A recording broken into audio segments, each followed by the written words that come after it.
अस्सलामु अलैकुम वरहमतुल्लाहि वबरकातुहू।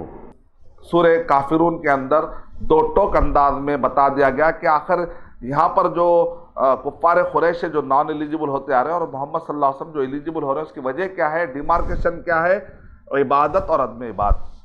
अल्लाह के नबी सल्लल्लाहु अलैहि वसल्लम और सहाबा कराम सच्ची इबादत में लगे हुए हैं और कुफ्फार कुरैश जो है ये शिर्क वाले रास्ते पर है, तंदीद वाले रास्ते पर है, और सहाबा कराम तौहीद वाले रास्ते पर है। नबी सल्लल्लाहु अलैहि वसल्लम तौहीद वाले रास्ते पर है, ये लोग तंदीद वाले रास्ते पर है। फला तजअलू लिल्लाहि अंदादा, इनकी तौहीद खालिस नहीं रही।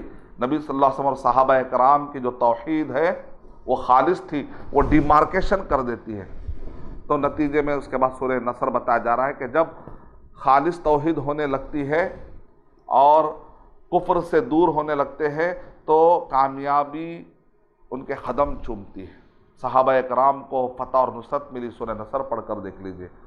गोया कि सूरह नसर मुत्तकियों और ईमान वाले और तौहीद पर चलने वालों के लिए कामयाबी की एक मिसाल है, एक अलामत है। हम अल्लाह ताला से दुआ करते हैं कि अल्लाह सुब्हानहू व तआला मुझे और आप सबको ये तौफीक इनायत फरमाए कि हम मुख्तसर तरीक़े से सूरों के बारे में कुछ ना कुछ मालूमात अपने जहन में रखें। आमीन व आखिर दावाना अल्हम्दुलिल्लाहि रब्बिल आलमीन। अस्सलामु अलैकुम व रहमतुल्लाहि व बरकातुहू। और मज़ीद वीडियोस को देखने के लिए आप हमारे YouTube चैनल को सब्सक्राइब करें। फजज़ाकुमुल्लाहु खैरन।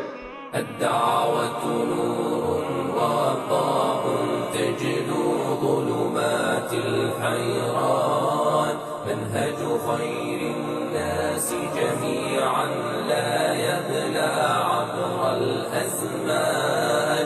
الدعوة نور وضاء تجلو ظلمات الحيران. منهج خير الأزمان. فالحكمة تكسو